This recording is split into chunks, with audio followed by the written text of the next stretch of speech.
Pasaiako udalaren ekimenez eta Gipuzkoako Aldundiaren babesarekin itsas ondarearen inguruko jardunaldiak burutuko dira datorren martxoaren 14tik apirilaren 25 bitartean Donostian eta Pasaian. Itsas ondarea balioan jarri eta ezagutzera ematea izango da jardunaldion xedea. Oso interesgarria iruditu zitzaigun Pasaiko udalarekin batera jardunaldi hauek aurkeztea eta pixka bat Pasaiko badiaren itsas ondarearen inguruan hausnarketa haratago ere eramatea. Honela, kultura ondarea berreskuratzearen garrantzia azpimarratu nahi izan dute.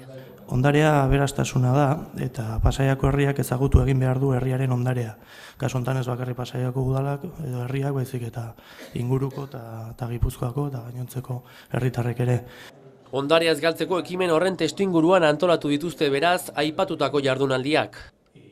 Martxoaren 14tik apirilaren 25 bitarte Euskal Itsas ondarearen inguruko hitzaldiak, liburuen aurkezpenak edota bisita gidatuak eskainiko dituzte, guztiak doan izango direlarik. Bilduma honetan eta jardunaldi honetan guri eskatzen zaiguna da ondo dokumentatzea kontatzen dena, baina batez ere modu erakargarri batean zabaltzea.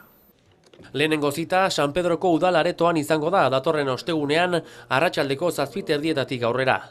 Bertan, Michael Barham, Park Kanada erakundearen aholkulari eta kolaboratzaileak hitzaldia eskainiko du eta hitzaldi bera emango du ostiralean ere Koldo Mitxelenan. Jardunaldi hauen beste data seinalatua apirilaren 18 izango da. Koldo Izagirreren Luzuriaga ontziolaren inguruko liburua aurkeztuko baitute Antxoko kulturetxean. Esan bezala, jardunaldiek apirilaren 25 arte irango dute eta ekitaldi eta aurkezpen guztiak doainik izango dira. Euskal Itsas ondarea ezagutzeko aukera aparta beraz.